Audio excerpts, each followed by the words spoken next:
selling at the statues, they got Indians, they got niggas, they got Puerto Ricans, and they got like Chinese people in there. But the niggas, they got these like the statues, they got real big lips, real nappy hair, and they holding the building up like this on their back. If you walk in there and look, they hold the building up and whatnot. So that's where all that stuff down there was based on all where they used to have slaves at. Whatnot. Go ahead. And since we're on the subject, Go ahead. I was going to say, I was so mad the time that I went and visited my husband at Islam University. Mhm. Because when you go on his campus, all the guys is always on the whole campus. I mean, all of them next to all the Greek guys are just sitting here. I remember I used to go around customer kids. And I couldn't see it go up to the businesses. Whenever I go outside of the cafeteria, with the guys all Right. Even Colombia. Well, Colombia is all that. That came from and I went into that a few weeks ago.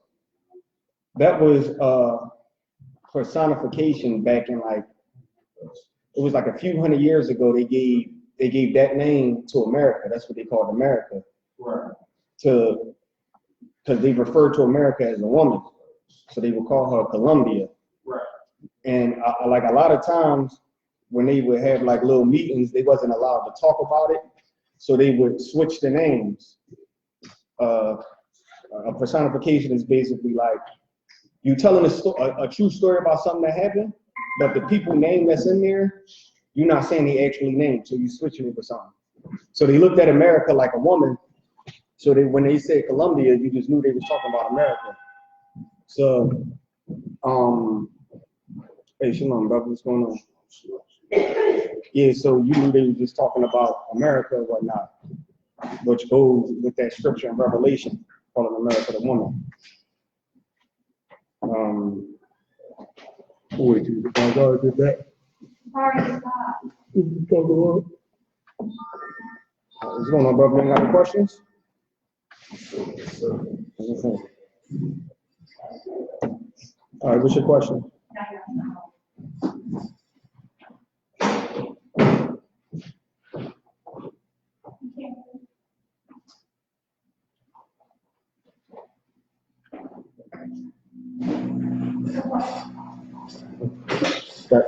Trust 1, 2, 1, 2. Yeah, just cut that off. Just turn the knob all the way.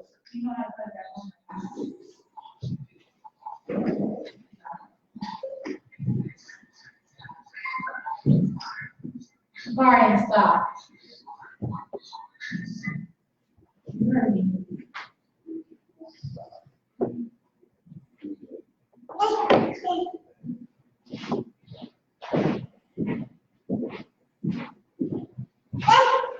So, what you were saying, Bazar? While the brother getting his question? While we was on the subject, as far as talking about, the slave trade and Philadelphia being a city where the slaves transported through. Those blocks out in North Philly, like Talcahuano, all those names, it's like those like Native Indian names, right? Because they have possibly been like slaves. Yeah. Could they have possibly been like slaves, or they just named those Indian streets? All those names. Susquehanna, Indian name. Really, all those names mean something. Like all the names on like the main streets mean something. Came from named after a slave master, or was named after of course a slave or whatnot. Right. Stop. Yeah. You got your question, brother? Put some in the refrigerator.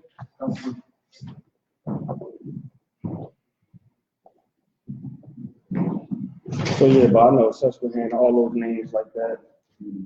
Something.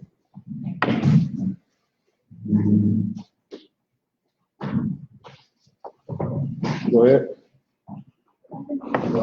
So I was studying the other day, and I was trying to find where where he might have found the prophecy where it says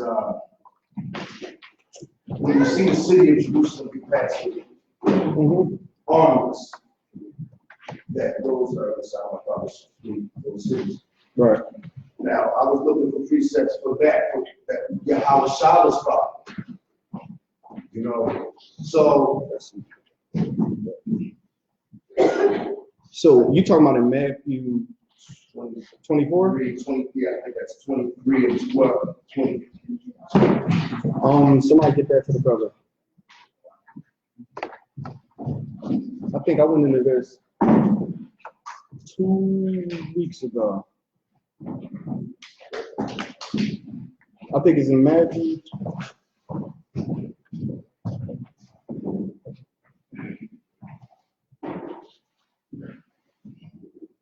Let them which be in Judea flee into the mountain.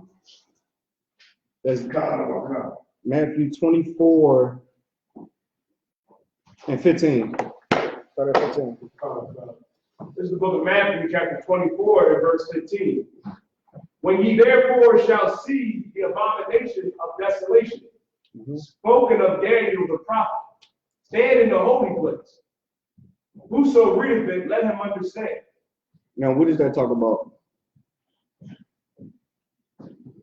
Of course, we know he quoting something from Daniel, the abomination of desolation spoken of, which stand in the holy place.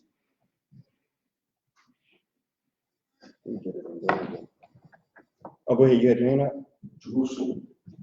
Yeah, but what he mean by the abomination of desolation stand in the holy place?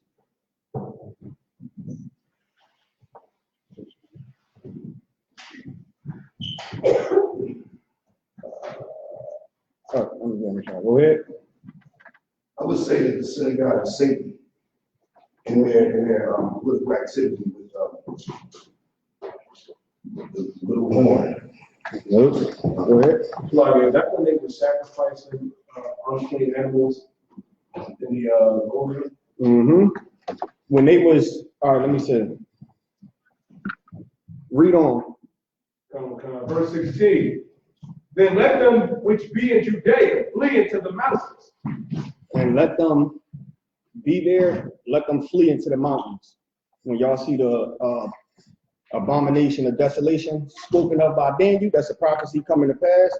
So when y'all see that, leave Jerusalem and flee into the mountains. Read. Verse 17. Let him which is on the housetop not come down to take anything out of his house. Which is on the housetop, come down and not take anything in his house. Read.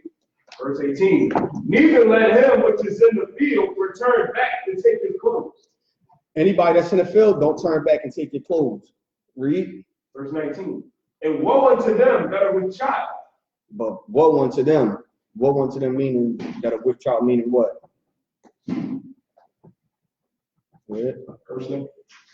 Or destruction. What mean destruction unto them that are with child? Read. Come. And to them that give suck in those days. And to them that give suck in those days. What is all that mean for a woman that's quite down or people are breastfeeding? That's what it sounds like when we're breastfeeding. Well, woe unto them that give child in those days, that have child in those days.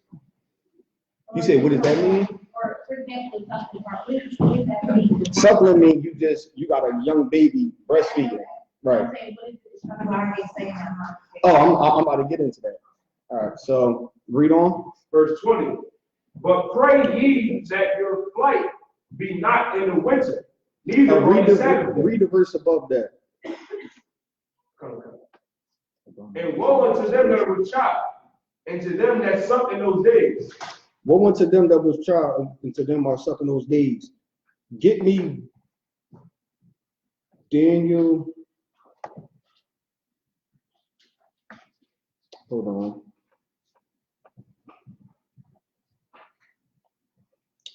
It's Daniel 9. Give me Daniel 12 and 11, I mean.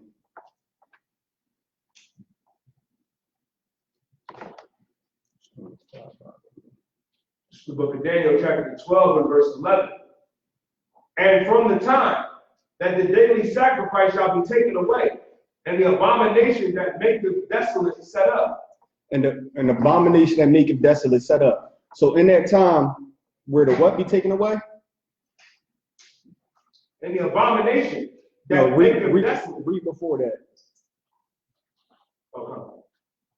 That the daily sacrifice shall be taken away. Meaning what?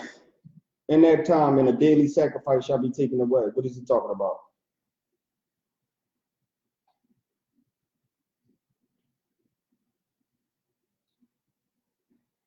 A carbon? People that are killing animals for an offering. Nope. Knowledge. No, the daily sacrifice. All right. The daily sacrifice is the actual when they were sacrificing in the temple. He's saying when the daily sacrifice be taken away. So he's giving a prophecy. Read verse 9 real quick. Yeah, go up to verse 9. Verse 9. And he said, Go thy way gain, for the words are closed up and sealed to the time of the end. So Daniel was, of course, breaking something down to him, a vision about the end times. And he's saying the words are sealed until the time of end. Drop down to verse 11. Verse 11. And from the time that the daily sacrifice shall be taken away. So the daily sacrifice, the sacrifices that y'all was doing daily is going to be taken away. And this is why. Read. Come. And the abomination that maketh desolate set up. Because they're going to come in. They're going to, the armies is going to come into Jerusalem. They're going to take over the temple. The sacrifices that y'all was making, they're going to stop that, and they're going to set up these sacrifices, which is abomination unto the Most High. Read. Come. There shall be 1,290 days. Verse 12. Blessed is he that waiteth. Now, the abomination of desolation that they was talking about is what you said earlier, is when they was sacrificing, when the Romans came into Jerusalem and they ransacked, they took over the whole city, they destroyed Jerusalem, they start sacrificing pigs in the altar of the Most High. In what year? What time is this speaking about? 65. Nope. Go ahead. Nope. When the Romans came into Jerusalem, they destroyed everything. They start sacrificing in the temples, and this gonna go into why the Most High was saying, "Woe unto them that have a baby in those days and give suck." Was it like 78 after the Roman sacrifice? You said what? 70 AD? Yep, 70 AD. It's the prophecy that's talking about in 70 AD. Why? Because in 70 AD they came through, they destroyed the temple, and they start sacrificing pigs on the altar, which made the altar an abomination now. An abomination of desolation. It's abomination now. It's destroyed. They came in. They start sacrificing pigs on the altar. Whoever was in the city, what did they start doing? They start fleeing out of the city. They start running out of the city. Why? Because they was coming in, killing everybody. I know they said around those times, it was so many killings. They said like the guy that one of the conquerors was riding through the city. It was so many dead bodies that the smell was just like hard to take in. He would just ride through and be like, And they said it was so many people dying that the graveyards, it was nowhere to bury them. So wherever you kill a Jew, that's where you left them. Wherever you killed a Jew, you left them. And they said it was one time where it was this big wall that was built. And he happened to go up on the wall, look over the wall, and it was bodies piled up. It was bodies piled up from them just killing them, throwing them over the wall. Just killing them, throwing them over the wall. Go ahead. What was the sacrifice for the When they was sacrificing the turtle doves and the goats, the regular number. Oh, that's what you said? Oh, my bad. So I get my bad. Oh, yeah, my bad. So, and they was like, that's when they were starving us. They were starving us so bad in that time, and they was taking everything to where though they were saying that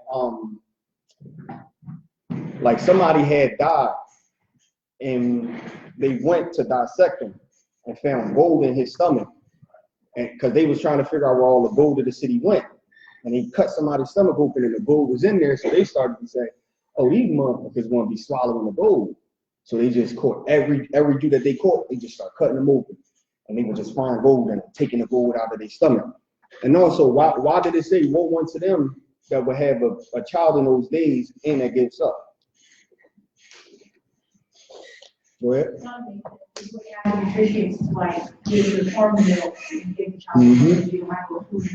And it was a curse that was put on them at that time, that when that time come, it was a curse that something was going to happen. Which why the Most High, it's a precept, which why the Most High was saying, woe unto them that gives up. Give me Leviticus 26 and 22. Go ahead. We went through this last time we talked. Yeah, that's what I'm saying. I went into this the last class. Give me Leviticus 26 and 22.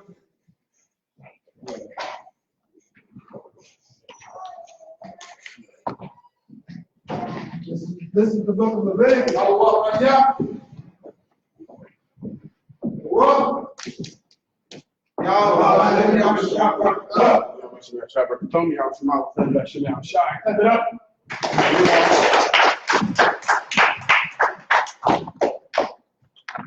Right.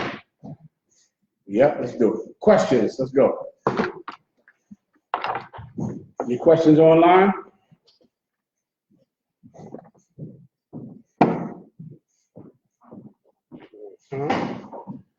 Okay, today we have to go over Romans, right? A few text messages I received, I'll try to clear up tonight. No question, sir. Okay. Let me give you one of them. Matthew, the 7th chapter, and Romans, the 8th chapter.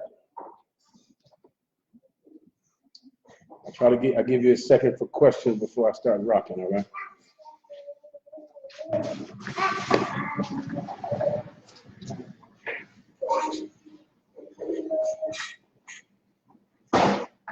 Okay,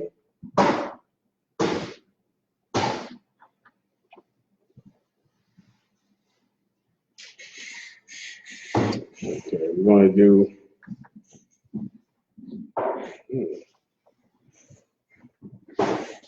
Romans 8. We'll start around 8. We'll start around 18, right? And then we will also do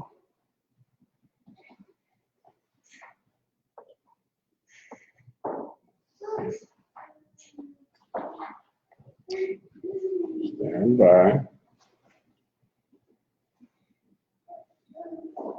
There we go. We'll also do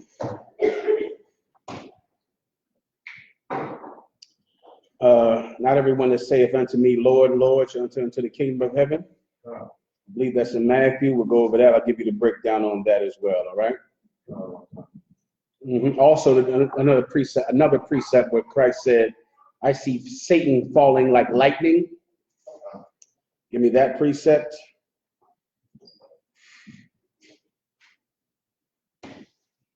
Okay, I think that's it. All right. Questions? Anything? That's it up front on Facebook. So we got a question from Tazawar Banyamian. Says, Salakia, sir, can I get a breakdown on Isaiah 14 and 9, Baruch Shah? Isaiah 14 and 9, let's go there first, please.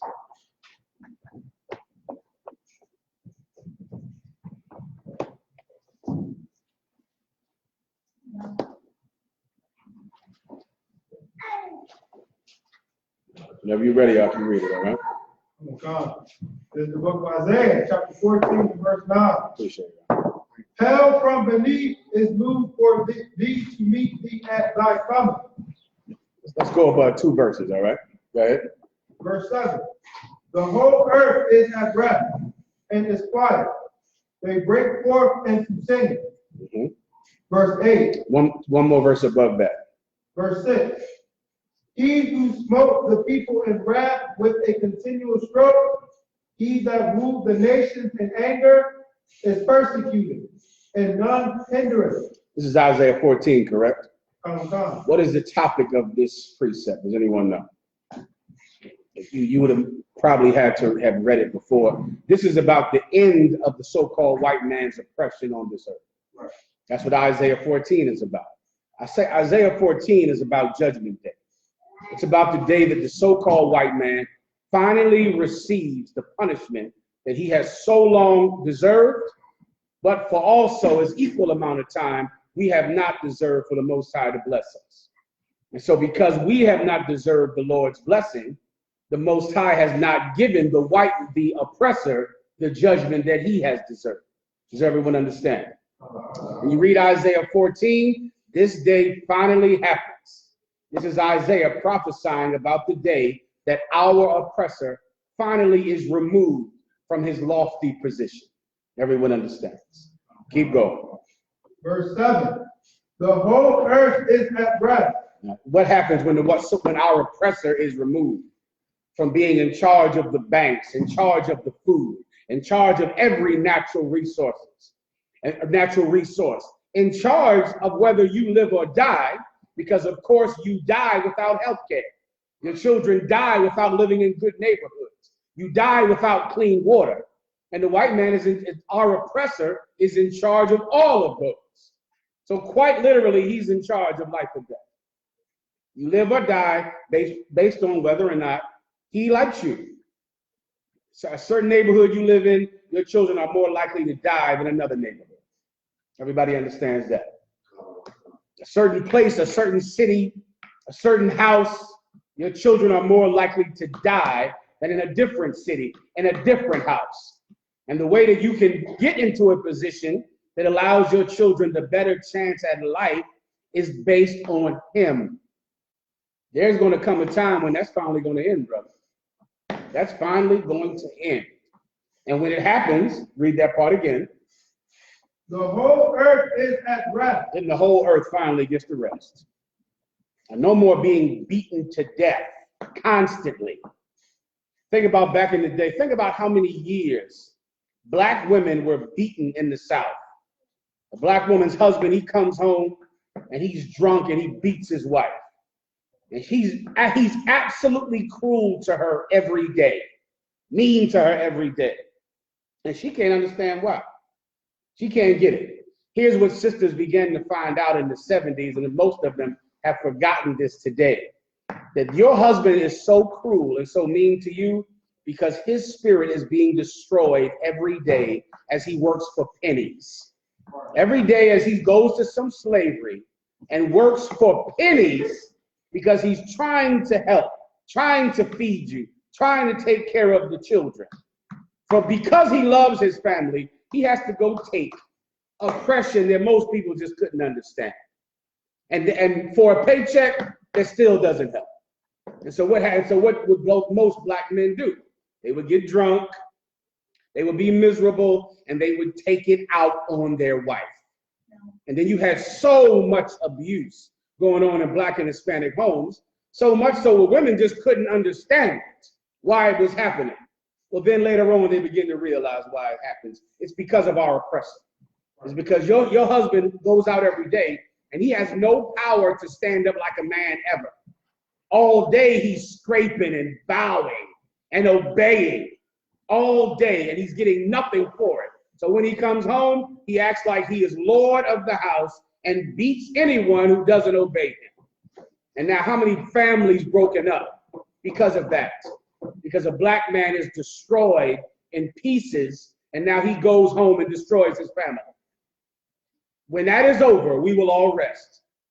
All of us. That sister will get to rest. That brother will get to rest. Everybody understands that.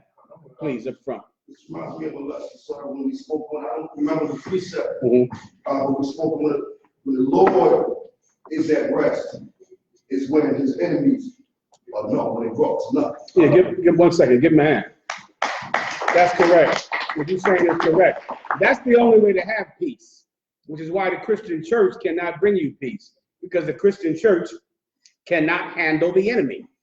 He can't handle the enemy of peace, so there can't be any peace in the black and Hispanic community.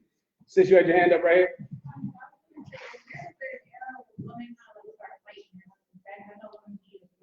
Well, I mean, that's been going on since the Garden of Eden.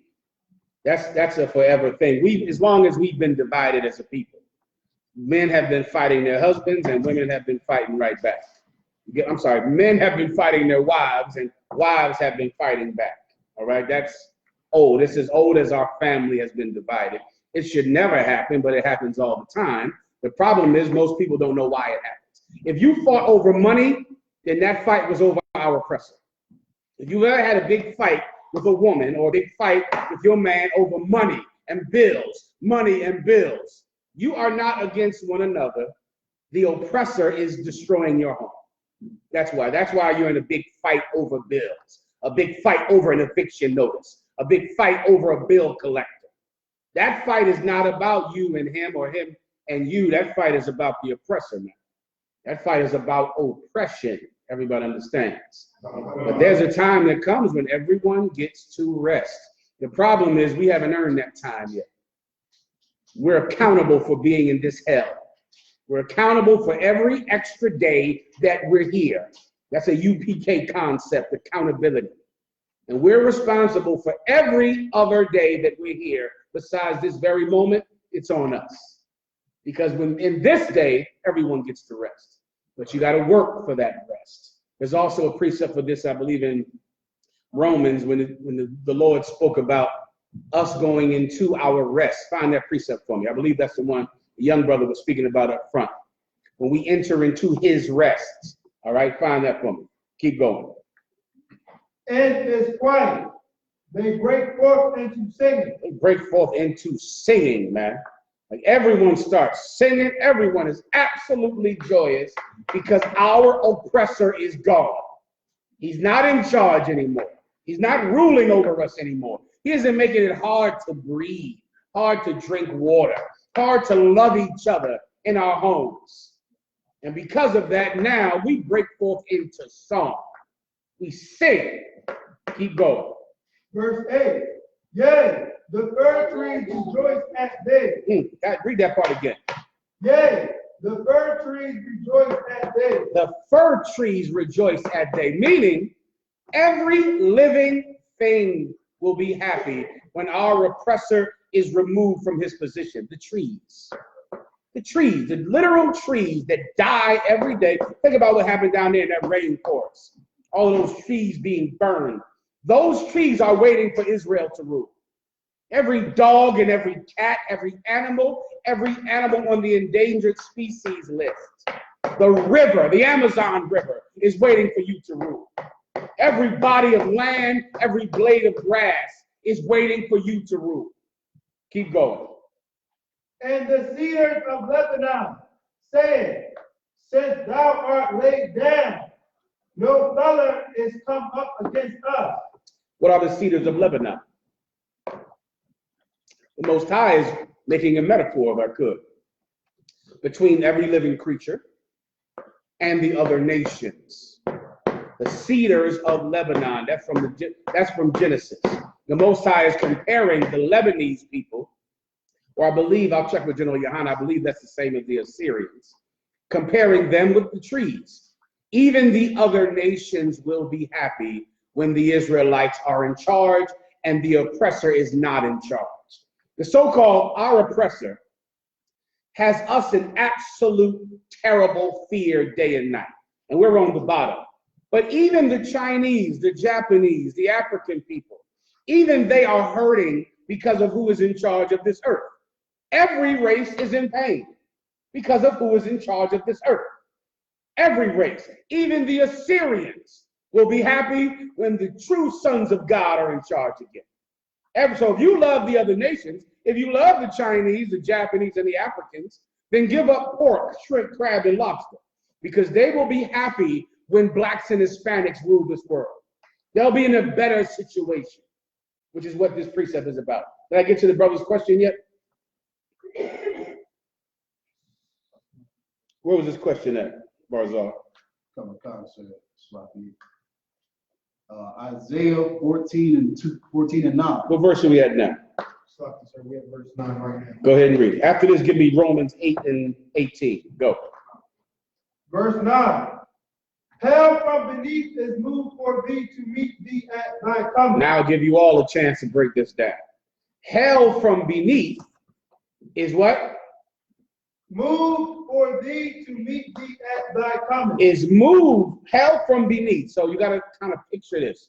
Picture a person who is on top of hell. He's standing on hell, right? Or, yeah, standing on hell. Then hell is removed from under him to meet him at his coming. Then where would hell go then? If hell is removed from beneath him to meet him at his coming, where would hell go? Think of hell as a destination. Hell is where he was. Hell is in the back of him, right? It's beneath him. Where would hell go to meet him? Sis, give her a hand. In front of her. So now, hell goes from the bottom up to the top. Why? To meet him when he gets up to the top. So when he travels, he's going to go into hell. Hell was below him. Hell is where we all live, in the white man, in the oppressor's mind. I'm trying the best I can. In the oppressor's mind, that's us. That's the ghetto. That's the barrio. That's the res. That's places that he doesn't go, and he expects bad things to happen where you live. Have you ever watched the news and heard them say, I can't believe this happened in a neighborhood like this? Well, I can't believe this type of thing goes on in this nice suburban neighborhood. There are places where when there's crime, everyone goes, things like that usually don't happen around here. I'm shocked that something like that would happen here. That's how they consider themselves to be in heaven. And it's not normal for crime to happen here, murders to happen here. And on the news, inevitably, someone will say, well, you know, we're just not used to things like that happening here. But they are used to it happening where you live. You're in hell. You're in hell, and when there's a murder in your neighborhood, they go, well, of course there is. You know, there's a rape and child molestation, well, you know, I get it. Kids missing, a black child missing, well, I can understand that. But not this white girl missing. This is an absolute tragedy. Amber alert. You missing is normal for where you are and what you go through. Well, hell that he has watched us live in for so long is going to remove and come above him. So as he rises to the top, he goes into hell. Everybody understands? Now he's in hell, and where are we? Now y'all use the metaphor. Now he's in hell, and where are we? On top of him. You see how things reverse? Rob, give him a hand. That's correct. That's what's coming. What's coming is just a turning right side up of society. Society right now is upside down. And you know it every day. Every day you wake up, you know that this is just wrong. The life you had to go through to get to here. The things you had to endure. And the fact that no one has any mercy on you for having the problems that you have right now. Why shouldn't you have problems? Who in the hell could not have problems? Who in the hell could go through what you went through and not have problems? But yet society has no mercy on your problems at all. They expect you to suffer every day. Well, this precept is about the turning of things right side up. Now he suffers, and we expect him to suffer because of what he's done. Everybody understand? Did I answer? Is that his question? Let me give you a precept to go with this. Go to Romans, the one I just asked for in Romans. The book of Romans, chapter 8, and verse 18. Now this is a direct precept to this. Also, to the rest part. If you found that other precept about rest, that also would be a precept. You have it? Hang on to it 1 second. Go ahead. For I reckon that the sufferings of this present time are not worthy to be compared with the glory which shall be revealed in us. This is how you get through hell, brothers and sisters. Remember this very carefully. This is a very UPK concept. Read that again. For I reckon that the sufferings of this present time are not worthy to be compared with the glory which shall be revealed in us. The Apostle Paul said he could suffer all things, endure all things, lose all things for the reward that's coming. And this is how you get through hell. This is how you don't lose a very important thing that you cannot lose.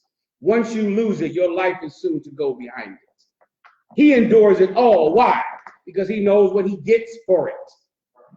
He's accountable. He realizes, okay, solid. Okay, I'm not going to sell drugs anymore. I'm not going to have sex with whores anymore. I'm not going to be a whore anymore. I'm not going to steal when I believe I need to steal. I'm not going to do that. So many of you can't give up shoplifting because you grew up shoplifting. You just shoplifting was damn near, how you get to the store. Like how you got to go to the store. You don't have any goddamn money at all. And you just make, you make ends meet with shoplifting. With shoplifting, you're able to get a few, niceties. Forget about women. I think shoplifting to a woman is damn near, part of the culture, to be a woman and shoplift. You think that dress is for shoplifting, right? You think, it's why? To make ends meet. Because when you're poor and you need something besides just bread and water, how in the hell do you get it? If you need something that's just not survival, you might need to go in there and shoplift, or you might need to shoplift to survive. To actually survive when you're shoplifting Similac and shoplifting diapers. You might need it to goddamn survive. It becomes absolutely normal to you. So you come into the truth now and you can't shoplift. Because we can't lose you in prison.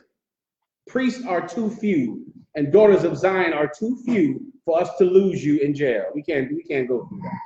We can't do that. We can't lose you to fighting on World Star Hip Hop. Is that the name of the thing? Of course, you would love to fight them bitches down the street because of what they said on Facebook. You would love to fight them. Of course you would.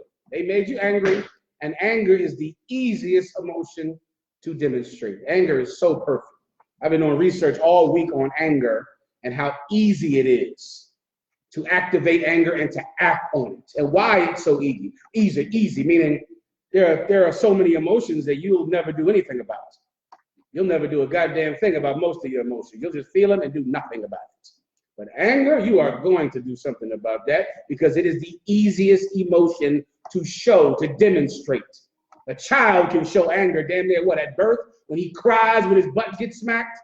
He can begin to scream right then. As soon as he comes out, it's easy to do it. And of course, now you're in the truth. And now you can't fight in your bra and panties with the girl down the street because of what they said. Well, now what? Now what do I do? Now you endure. Now you suffer. Now you take it. Why? Because I know the reward that I have coming. I know what I'm getting for this suffering. And because I know about what my reward is, I don't lose a thing essential for life here in hell. Keep going. Come. Verse 19. For the earnest expectation of the creature. Listen carefully. What does the word earnest mean? Earnest means true. For the true what? Expectation. For something that the creature truly expects. The earnest expectation of the creature. Now, what is the creature? Who knows? If you can give me the precept, I'll be impressed. Ye worship the creature rather than the creator. The creator is the Most High. Now, what that precept is a precept for homosexuality, right? That's Paul speaking against homosexuality in the New Testament. So God, the Most High God of Israel, said it's wrong for us to be homosexual. But you worship the creature rather than the creator. So what is the creature? You own it. Someone says homosexuality is wrong. Someone else says it's right. We worship the creature rather than the creator. The serpent, but bring me home. Thank you, I'll take it. The oppressor, correct. Don't be cryptic, just come on out with it. That's in the book of Romans, is it not? The Lord said, don't be a homosexual, it's wrong. But there's someone that said it's right. And we worship the creature rather than the creator. We do what he says instead of what the Lord says, right? Who is the creature of the other nations? They're the creature, the animals. Why are they known as animals in the Bible? Because they devour and hurt us. They bite us and harm us. So the Lord has always called them animals or beasts. Everyone understands. Read that precept again. Come. For the earnest expectation of the creature, waiting for the manifestation of the Son of the power. Wait, right there. The earnest expectation of the creature waiteth for the manifestation of the sons of God. Is the creature the son of God? No, it just said the creature is waiting for the manifestation of the sons of God. What does the word manifest mean? People say that word sometimes, right? Bring forth. Give him a hand. So these other nations who right now we obey rather than God, they are waiting for you to show yourself, for you to show who you are. Even them who love your music, love the way you dress, love your talk. Black women give white homosexuals their entire culture. A white homosexual, his speech, his dress, he is doing an imitation of a Judite woman. Every white homosexual is, go on, girl. Yeah, girl, drink some tea.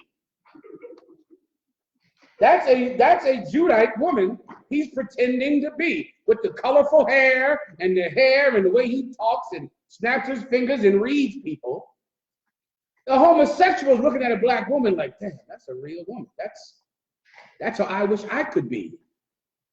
Every creature, every animal, every tree, even the other nations are waiting for you to show yourself. Are waiting for you to be who you actually are. All of them are going to be happy once they're finally under your foot, under your rule. No more child molestation among the Arabs and the so-called white man. No more cannibalism in Africa. No more starvation all over the globe because you won't bow to some World Bank. Everyone gets to be at peace, obey the commandments, serve the people of God, and finally rest. Even the trees. Even the trees.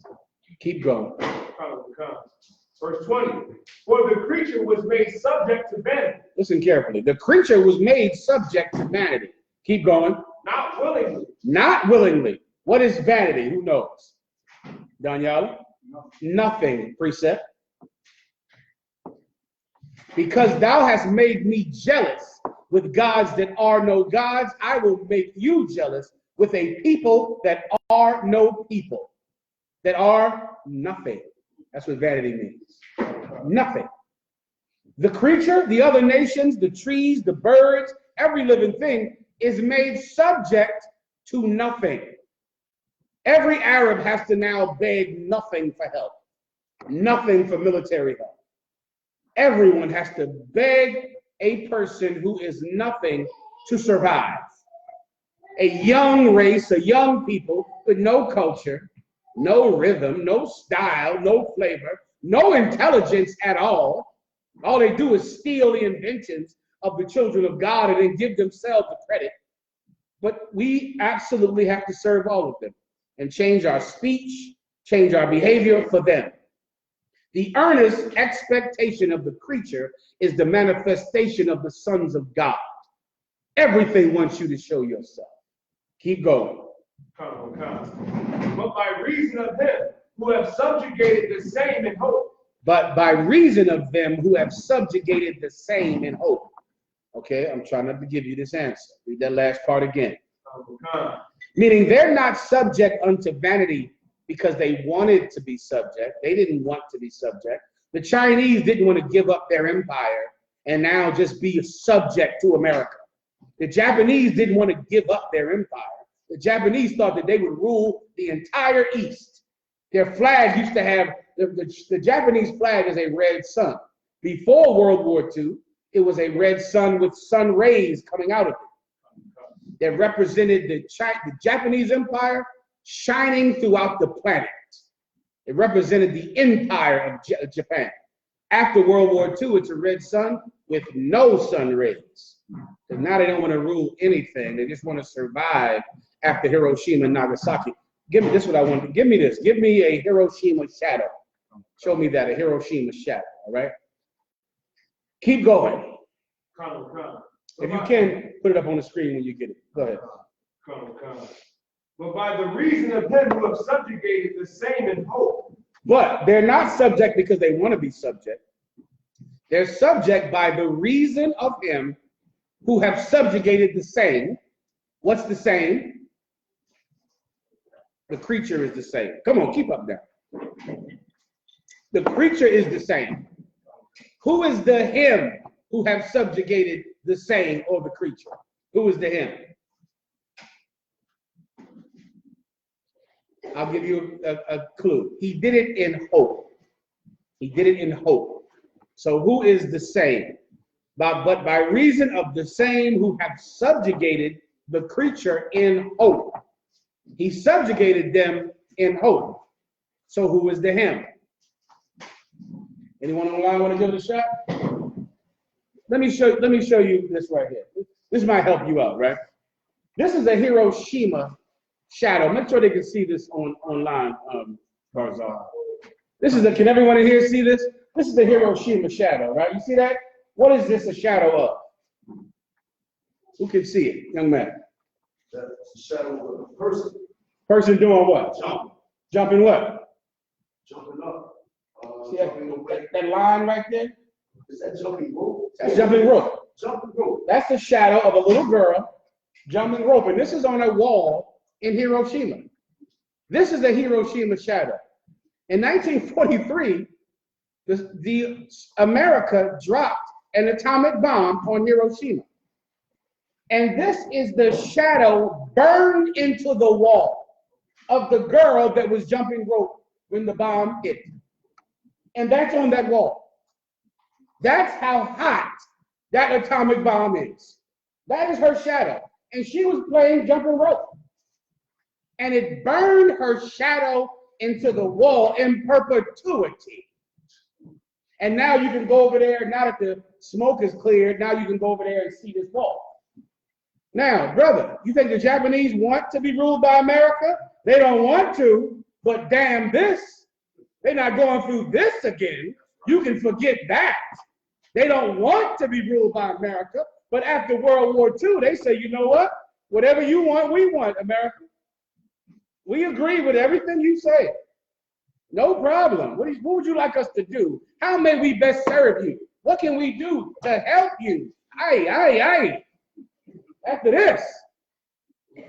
Now, this is all you need to understand. Who put them under America? He did it in hope. Now, you got to know some precepts. You know the America is, I'll just give you the answer. You know America has the ability to do things like this, right? How did they get that ability? Please, give her a hand. The Most High. Precept. Esau was blessed with the sword. Officers, you got to go there and know that answer.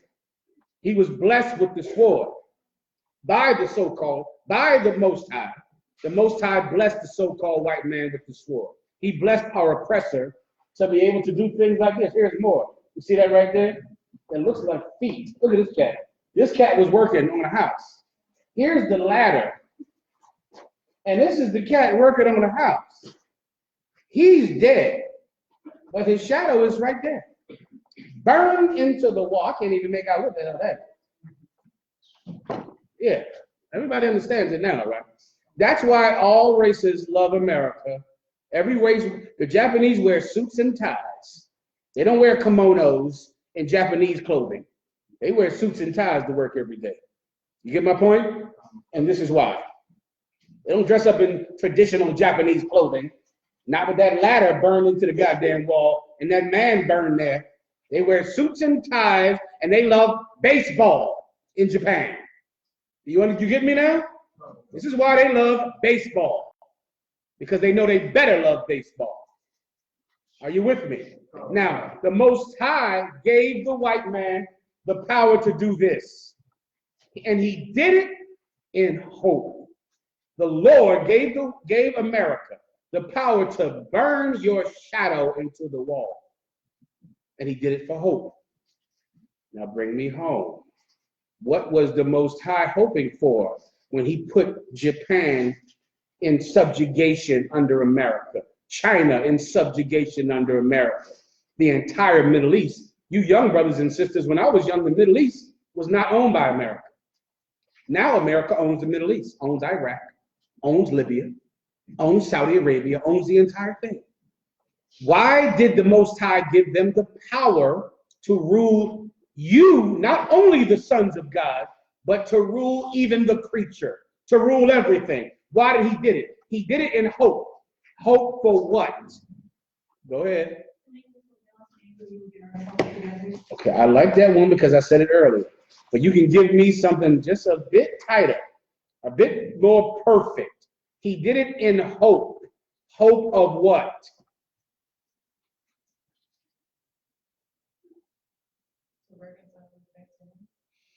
Okay, to make it perfect, you would have to give me the word that's in this precept. Because then I couldn't deny it because it's here. He just read it a few minutes ago. Go back above it. What does the creature hope for? Verse 19. You want to now? You want to answer the question now? Go ahead. Give her a hand. All right. Yeah. Meaning, the creature wants you to show who you are, and when the Lord gave our oppressor the power to make a bomb so powerful that it would burn your shadow into the wall, he gave him that power with the hope that one day you would step up, show yourself, and take him out of authority. He wants you to step up. And that's why he created a villain so heinous.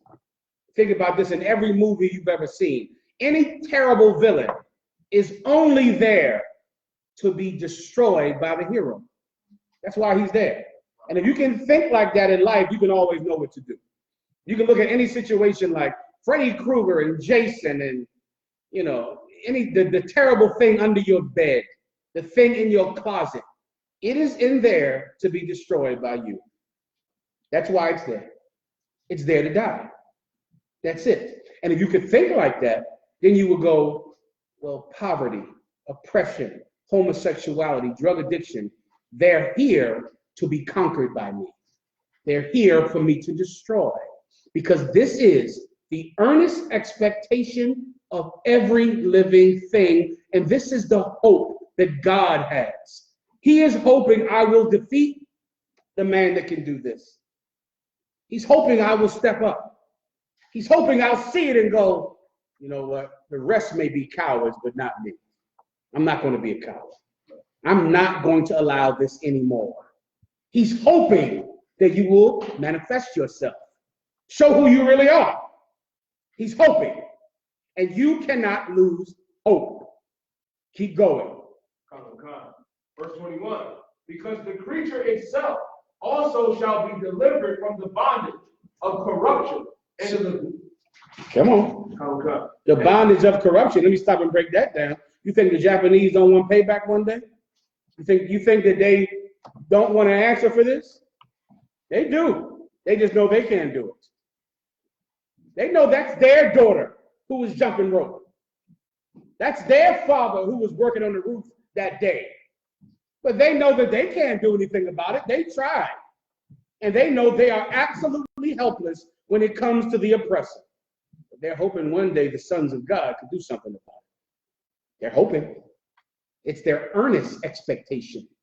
And the Lord himself is hoping that you will show yourself, that you will show who you truly are. You're not drug dealers or drug addicts or pimps or hoes. You are the sons and the daughters of the Most High. And one day you will show yourself, and every creature will thank the Lord for you. Every living creature. Keep going. And to the glorious liberty of the children of the power. You understand that? They'll be under, even the creature will be under the glorious liberty of the children of God. That's what they want. They don't want to be under him forever. They want to be under the freedom that you will provide the earth.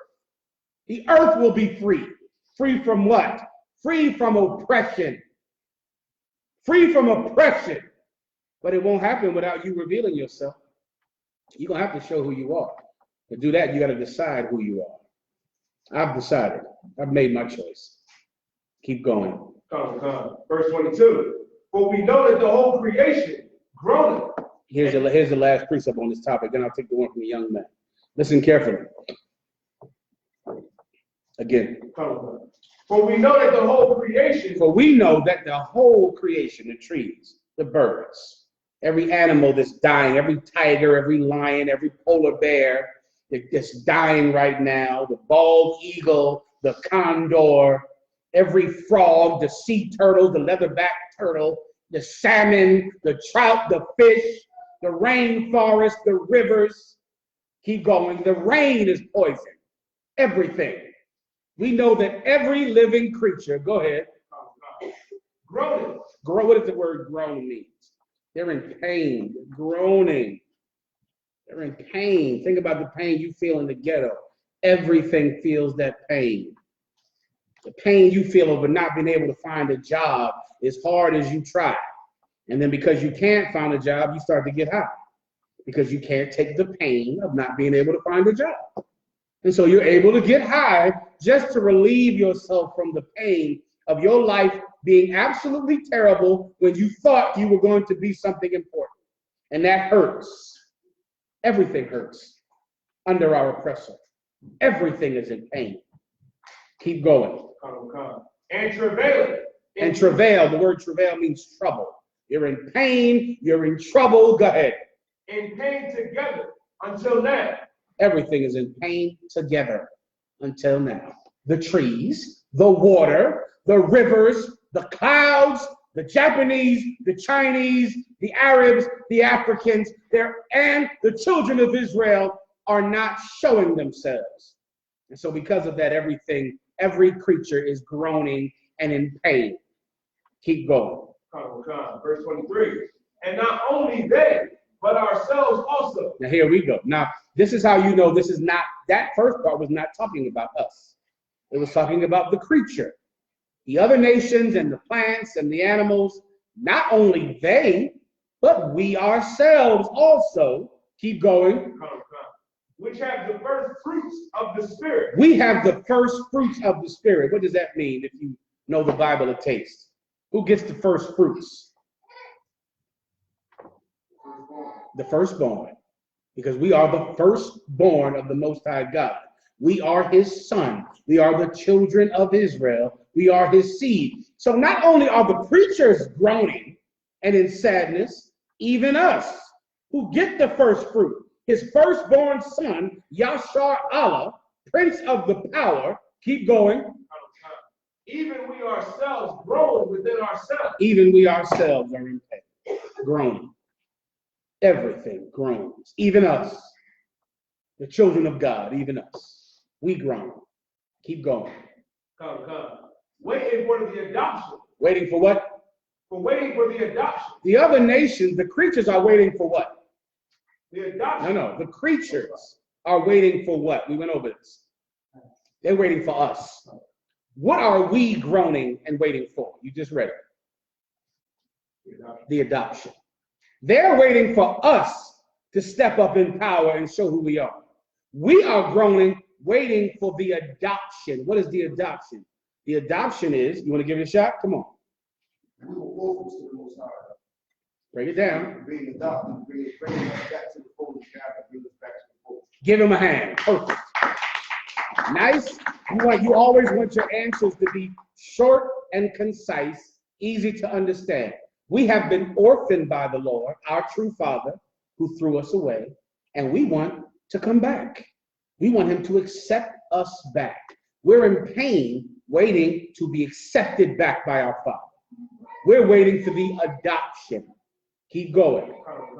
To wit, the redemption of our body. To wit, the redemption of our what?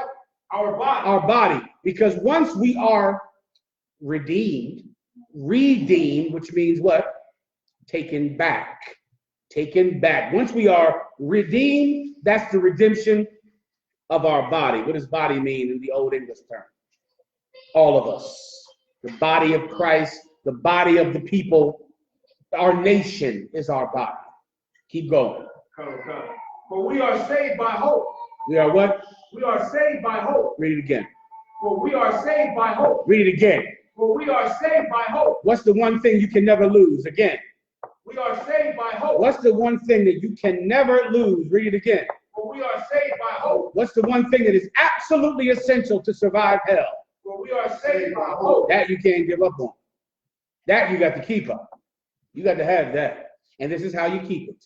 You keep it with knowing this for an absolute fact, that whatever you're going through, you go through it now, knowing about the reward you receive later.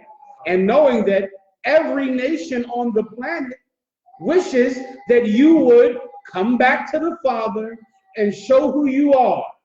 And in that day, you receive a reward that makes all of this worthwhile. I pray you understand, all right? Anything that we good here? Doug, give me the precept you have. Please. I have 1 Peter 5 and 8. Be sober, be vigilant, because your adversary, the devil, as a roaring lion, walketh about seeking whom he may devour. Excellent precept. Give him a hand. Now, this precept is not laser focused on the topic, but it is a precept about what can derail you as you try to endure and to suffer and to triumph in this world. Satan is the one that is seeking to destroy you like a hungry lion seeks prey. Excellent. Where's the other one I asked for earlier? About the rest. Hebrews. Please. Hebrews 4 and 9. Go ahead. Therefore remaineth. Take your time. Therefore remaineth therefore a rest to the people of God. Not that one. I'm looking, that's a solid one, but that's not the one I'm looking for. As we enter into his rest on a certain day. For he that is entered into his rest, he also hath ceased from his own works. That's perfect. That's where I want to give him a hand. Right. This, I might not have time, but this is a precept also. This is speaking about Adam and how Adam was born on the day of rest. On the seventh day, he came into his rest. He came into the truth. He was created spiritually, not physically.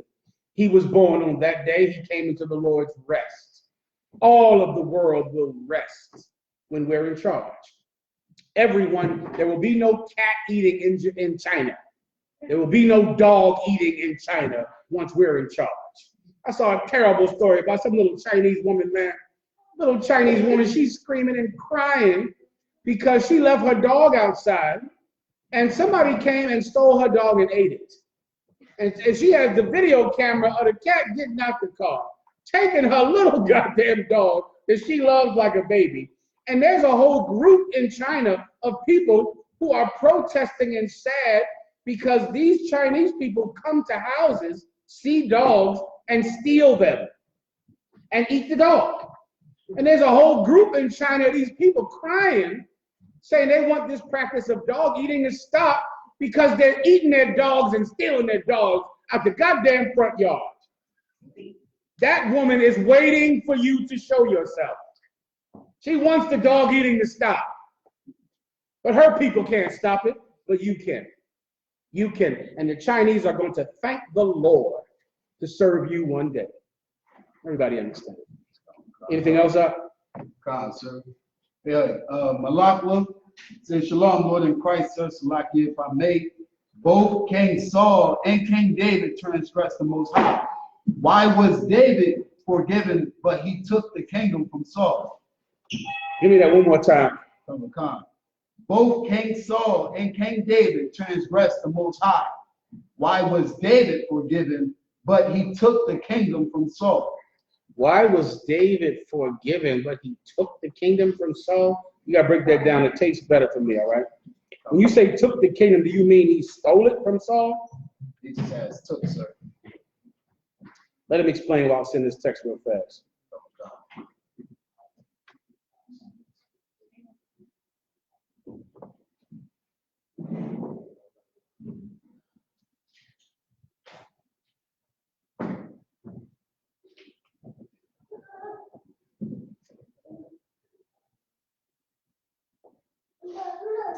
Okay, anything else? Okay, I'm just going to read it one more time. I'll try to explain. Is there another question? I'll skip over that one and come back to it once he elaborates. Go ahead. The God of the bar says, Shalom, Lord in Christ, General Salaki, sir, if I may. Fake Israelites use these scriptures to support their claim that the Most High name is not Yahweh. Exodus 6:2-3 and Genesis 22:14. Can I have the spirit behind the understanding of these scriptures in the name of Jehovah? No problem. Sure. Go ahead and get it. Someone else look up the tetragrammaton in the Bible dictionary. I'm mispronouncing it, but it's tetragram or tetratrinogram. Say it one more time. Tetragram, sir. Say it one more time. Tetragrammaton. That sounds right. Give them. I think that's right. Tetragrammaton. God damn. You got it up. Well done. Tetragrammaton. Look that up. That sounds good to me. See if you can find it. All right. It's in the Bible dictionary. It should be in the Bible dictionary. All right. Barzal, you up? It's the book of Exodus, chapter 6 and verse 2. And the Most High spake unto Moses and said unto him, I am the Lord. Verse 3. And I appeared unto Abraham, unto Isaac, and unto Jacob. Is this the one the fake Israelite groups use? Go ahead. And I appeared unto Abraham, unto Isaac, and unto Jacob by the name of the Most High Almighty, but by the name of Jehovah was I not known to them. I got you. Okay, what precept would you use? So first of all, the Lord is saying his name is Jehovah. It's right here in front of you, right? What's the name of our Lord Christ? What's his name? Jesus. That's his name. What's the name of James in the book of James, right? James, that's his name. The book of Isaiah. What's Isaiah? That's his name is Isaiah, right? Everybody understands that, right? Here's the problem, however. These people speak Hebrew. So that's not their actual name. It's an English translation of their name. And Jehovah is the English translation, or to be more correct, the Greek translation of Yahweh. Yahweh is Jehovah. It's the same name. It's just in the Latin, or the Latin that was spoken of that day, which of course is now a lot of that is English today because English took many of those words. So the name Jehovah is Yahweh, but it's Hebrew, and the Lord's name is only his name in Hebrew. Just like your name is not your name in a different language. If you call someone Jorge, if you call someone George, you say, hey, come here, George, and he speaks Spanish, and he says, no, my name is Jorge. That's my name, Jorge. You can't just call him George and say that's his damn name, because he speaks Spanish, his mother and father were Spanish, and they named him Jorge. You can't switch his name to George and say that's his name. Well, you can't switch the Most High's name to Jehovah and say that's his name. As you know, the original Bible, the Old Testament, was written in Hebrew. There was no J until the damn 17th century when the letter J was invented. The letter J was specifically invented to get rid of the Yah, to do away with it and to impose vowels on Hebrew to make Hebrew sound more like Greek, sound more like Latin. And they begin to do this over and over again, and this is one instance of it in the Bible. Anywhere you see a J in the Bible, it was not there until the 17th century. And my concordance on my phone, this thing is so difficult for me to use because my concordance is the full Bible, which is the Bible with Apocrypha included, and there are no J's on my phone. So when I go to type something that's a J, I can't put a J there because the word will never come up, because there are no J's in the original Bible. It's a, what's this thing called? Tyler Wood gave me this. It's hard to use because of that, but it's called the y'all probably got the same damn thing, the KJV Bible with Apocrypha included, and there are no J's in it because there were no J's, so there could have been no Jehovah, no Jesus, no Jeremiah. But in Hebrew, what can you find? What's Jeremiah? Yaramiah. What's Jesus? Yahushua. What's Jehovah? Yahweh. Everybody understands. Now, who has the thing I asked for? Anyone have it yet? Yeah. Tetragrammaton, sir? Tetragrammaton sounds right. Go ahead. The Hebrew name of power translated in Is that what it said? Read it just like it's written, please. The Hebrew name of God. Read that again. The Hebrew name of God. Read it again. The Hebrew name of God. The Hebrew name of God. Keep going. Transliterated in 4 letters. Transliterated in 4 letters. Keep going. As Yahuwah or Jehovah. As what? Oh, it's like Yahweh or Jehovah. Meaning Yahweh, Yahweh with the ha at the end, or Jehovah. It's the same name. Yahweh, he says Yahuwah because of Jewish people who tried to do what? Put vowels, impose vowels on Hebrew, which has no vowels. But Yahweh and Jehovah are the same name. Yahweh is just properly translated. And because we read Hebrew and speak Hebrew and read and speak Greek, we can teach you what your dancing pastor could never teach you, let alone some fake Israelite cat who's double ignorant, who's absolutely double ignorant, who's really only running from the UPK. And his entire doctrine is just his way of saying we're too radical, we're the black KKK, we abuse women, and this is why you shouldn't join us because we are terrorists and evil and horrible. Come over here and let me kill your women and murder your wife and steal your money. Everybody understands. Anything else? You look up these things I just broke down to you, all right? If you want to stop being dumb. We have another question from Atazar Banyamyan. Shalom, sir. What is the UPK stance on civil rights? Okay, now I'm assuming civil rights, he's talking about, you know, the right to vote in the South that was fought for back in the 60s. You know, the right to sit where you want to on a bus, right? The civil rights movement is like, let me give you the precept for it. Give me there's a way to seem right unto a man. Give me that. That's in the book of Proverbs. I'll wait till you find it. You'll find it so fast. There's a way that seemed right unto a man. Also, you can give me, I'll take that for now. Daniel. Proverbs chapter 16, verse 25. This is civil rights.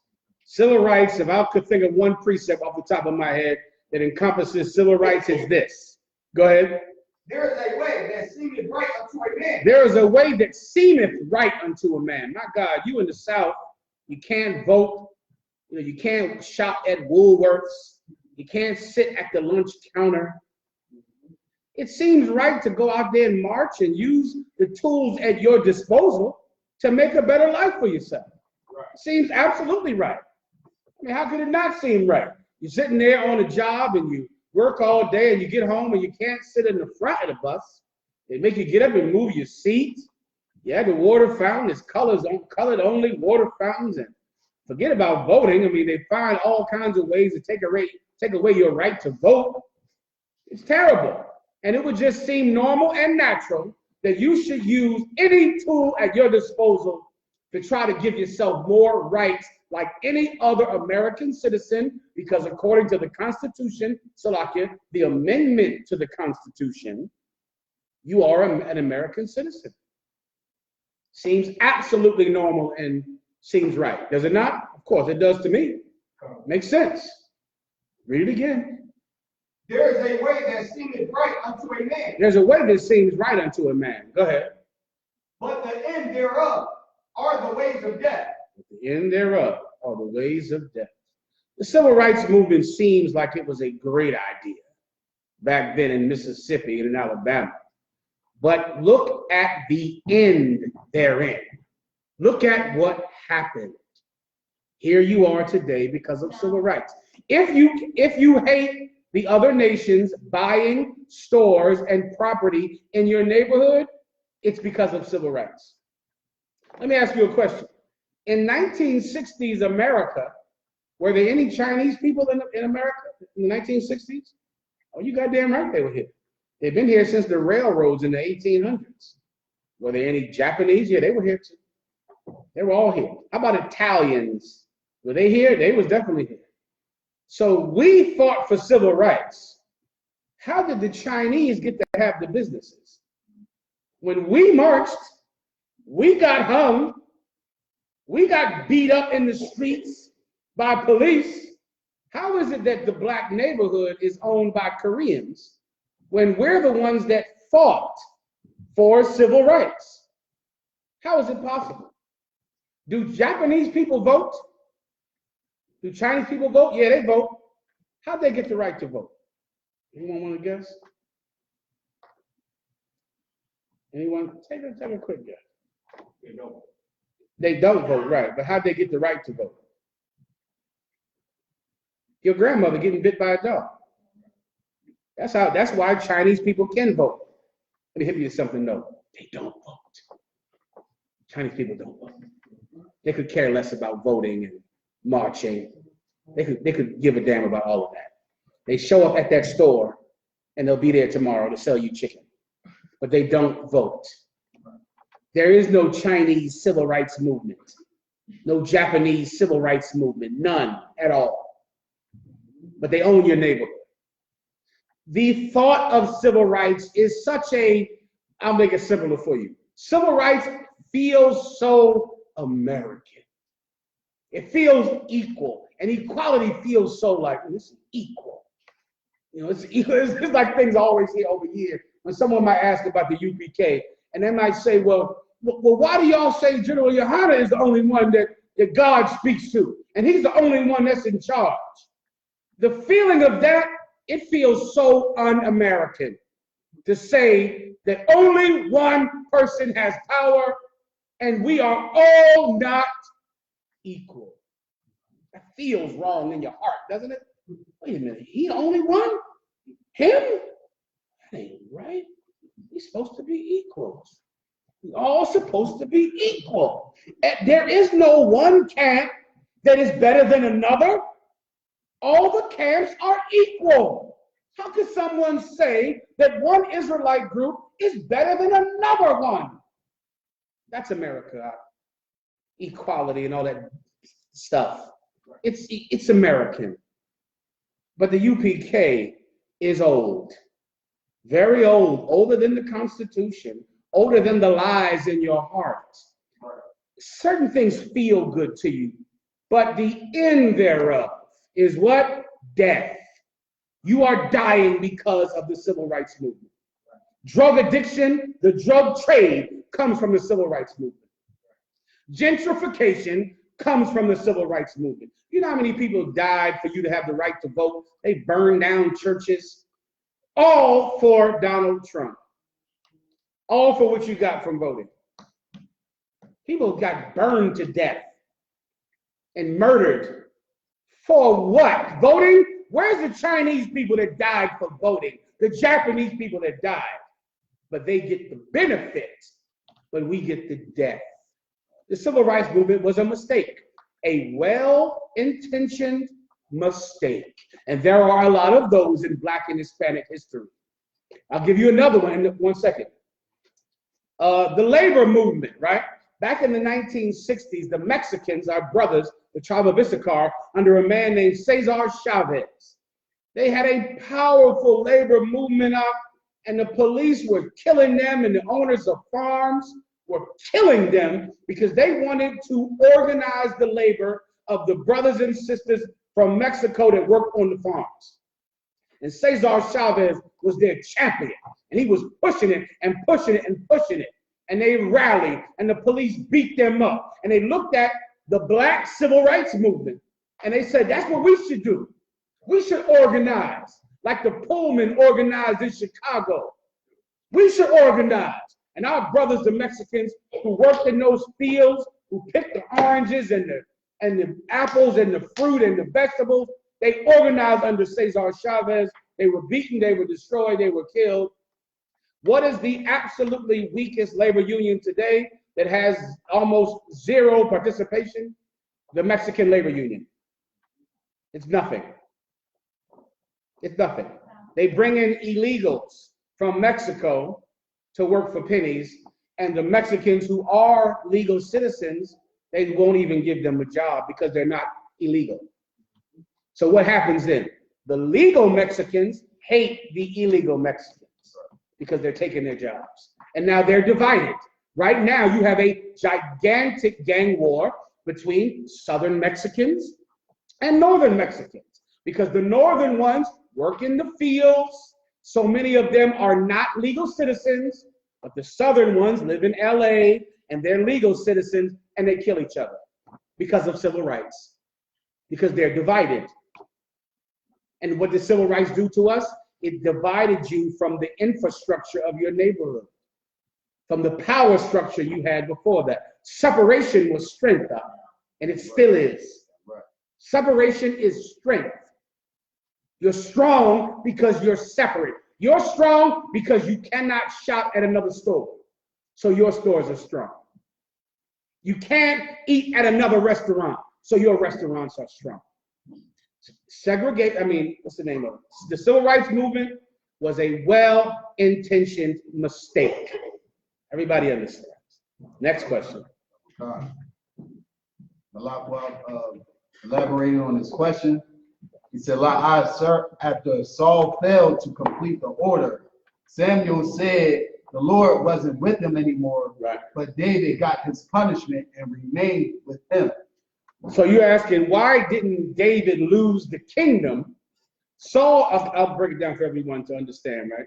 We're talking about King Saul and King David and how the kingdom was taken from King Saul. King Saul was ordered to kill every Amalekite in this particular area. The people of Amalek are called the so-called Jews today, right? He was told to kill every last one of them and kill their livestock and burn down all of their trees, to kill everything, right? That was the order he received from the prophet of God who spoke to the Most High God. But when Saul came to take the city, he killed everyone except for the king of Amalek, and he kept the best cows and the best sheep, right? When the prophet of God came and saw that he did not utterly kill everything, he said, why did you disobey the voice of the Lord thy God? Saul said, you know how your people are. They didn't want to kill the best sheep and the best cows. They wanted to keep it. Samuel said, after that day, the kingdom shall be rent from you. You're not going to be king anymore, right? He lost the kingdom that day. David, after that time went on, David became king of Israel. Saul was killed in war. David became king, right? He fought for I think, damn near 30 years to be over the entire kingdom. But he was over the entire kingdom finally, and our nation prospered like it never did before under his rule. And the rule of Yahushua Christ is a continuation of the rule of King David, his great-great-great-grandfather, right?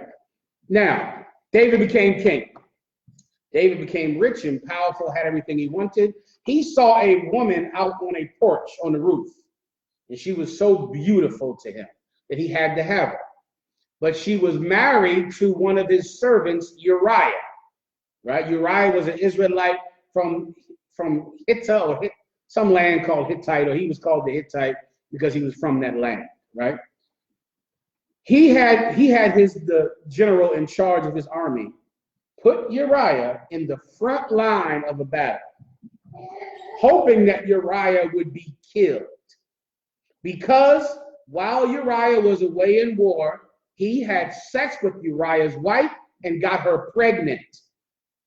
Then he first tried to make Uriah go have sex with his wife so Uriah would think the baby was his. But Uriah was so loyal that he would not leave David's side, even to go have sex with his wife. So David decided he had to put him on the front line of battle before his wife started to show. And then he would find out his wife had sex with someone else. The general got the letter. The general knew exactly what David wanted by asking for this man to get on the front line. And he did it. And he put Uriah on the front line of a battle. Uriah was killed. After Uriah was killed, of course, then according to the law, his wife is free to marry. So he was dead. He took his wife, and now this sister became his wife. I believe, I forget her name. What's her name again? Bathsheba, or Bathsheba, right? Or daughter of an oath, which is what the name Bathsheba means, daughter of an oath, right? Oh boy. But then, of course, the prophet of the Lord knew. Right. And he came to David, and he said, David, king, there is a man that had one little ewe sheep, a girl sheep. And this is all he had in the world. And he loved this sheep like a daughter, like a child. Then there's a rich man who has everything. He came and took that man's sheep, killed it, dressed it, and ate it for dinner. David said, what? You mean a rich man took the one sheep that a poor man had, killed it, and ate it? Kill him. Find out who he is, put him to death. The prophet of the Lord said, thou art that man. For you have taken the one thing that Uriah had, which was his wife. He had nothing else. You being a man with many wives and many homes, you took this one man's wife. The Most High will have your wives laid with in the sunlight. Meaning I'm going to have somebody F your wives. And they're going to do it where everybody can see it. Right. And David looked at it, he said, oh my God. Now he realized what he did. At that moment, David, his wife, his now wife, Bathsheba or Bathsheba, went into labor. David fasted 3 days, mourning and mourning for his sin. At the end of the 3 days, the prophet of the Most High said, you will not be killed, but you will lose the son. And his son died. David paid for his sin. He didn't pay by losing the kingdom, but he paid by his son dying because of what he did. Let that be a lesson to you all. Once you know the truth, I almost gave you the precept. Hebrews, the second chapter. Once thou sinnest knowingly, there is no sacrifice for sin, but only a knowledge or a coming of the punishment to come. Pull the precept from, I think it's 2:14, right? David could have lost the kingdom. David could have died, or any other horrible thing.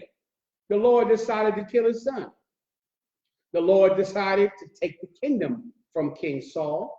Anything could have happened to King Saul. King Saul also went to go see a witch when he knew it was unlawful to see a witch. Anything, once you know the truth, the punishment could be whatever he wants it to be. Who the hell knows what he'll do to you? Who the hell knows what could happen to you? It could be anything. It might mean your life, or maybe just your wife. Maybe he'll be merciful and just kill your kids. Maybe that's not merciful and you'd rather he just kill you. But instead, he makes his punishment worse and he takes your wife in a car accident or with breast cancer. Maybe he'll do that to you. Who knows? But something is going to happen. Something. Precept. See me one more time, please. Go. This is the book of Hebrews, chapter 10 and verse 26. For if we sin willfully. If we do what? Or if we sin willfully. For if we sin willfully, meaning you know it's wrong, like King Saul and like King David. Go ahead. After that we receive the knowledge of the truth. After we know right from wrong. Go ahead. There remaineth no more sacrifice for sin. There's no penance you can pay. There's no, well, I committed this sin, so now this happens. I committed this sin, so now I'll kill my lambs. Now I'll pay a sacrifice. Now I'll pay a fine. No. There ain't none of that no more. You knew better. Keep going. Verse 27. But a certain fearful looking of judgment. But a certain fearful looking of judgment. Go ahead. And fiery indignation. And what's fiery indignation? Burning hot anger.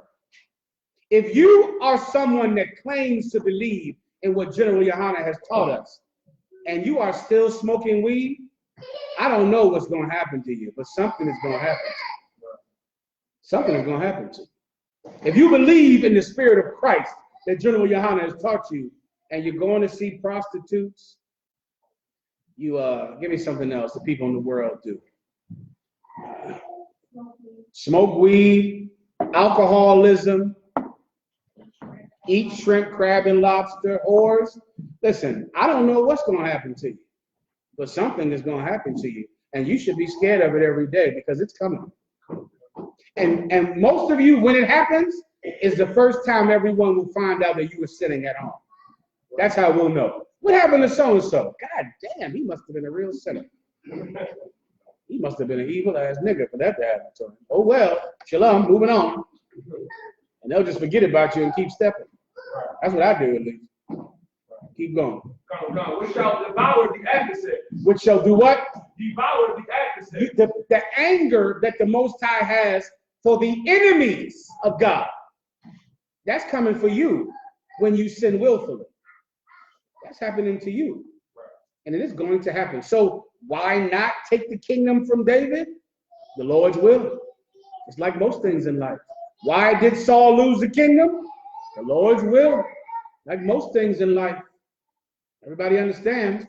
If you need some prophetic precepts for it, Moses said that the scepter shall not depart from Judah, nor a lawgiver from between his feet. So even before this, Judah was always going to become the tribe that the king was from, because Moses said that in Genesis. You get my point? So, you know, that's prophecy. That was always going to happen.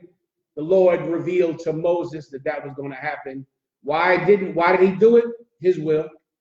That's all. If I was you, I wouldn't fall under him like that if I was you.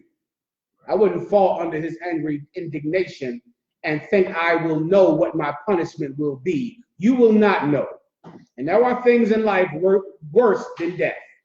I've seen a few of them, and they are worse. You go through it, you'll go, why don't I just die? That would be better than this. In the back. I have another precept. Go ahead. 2 Peter chapter 2, verse 21. For it had been better for them to not have known the way of righteousness than, after they had known it, to turn from the holy commandment delivered unto them. That's a precept. It would be better for them to not have known the way of righteousness. Remember, David was the king of Israel. Not only was he a man who loves his children, but he was the king, which means that would have been his firstborn son. That son would have been the future king of Israel. And he didn't eat for 3 days, begging for that child's life to be saved. Then his servant came in and said, my Lord, your son is dead. David got up and started eating because it was over. That was it. He paid like that. How will you pay? You ask yourself that tonight. How will you pay for what you're doing? Any other questions? Lies, so that's it. Okay. We up or not? We good to go?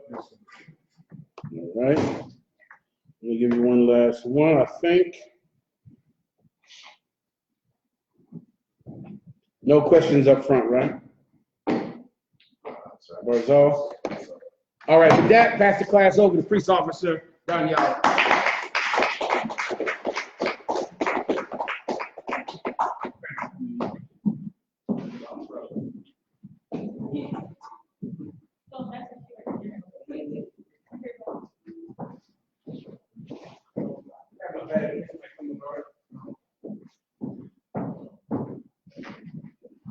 ISUPK security announcement. We at the ISUPK started out at 1 West 125th Street, Harlem, New York. Rule for new brother or sister. One of the brothers is coming up, bring you behind that. Come. You about to go to the store, we're gonna go now.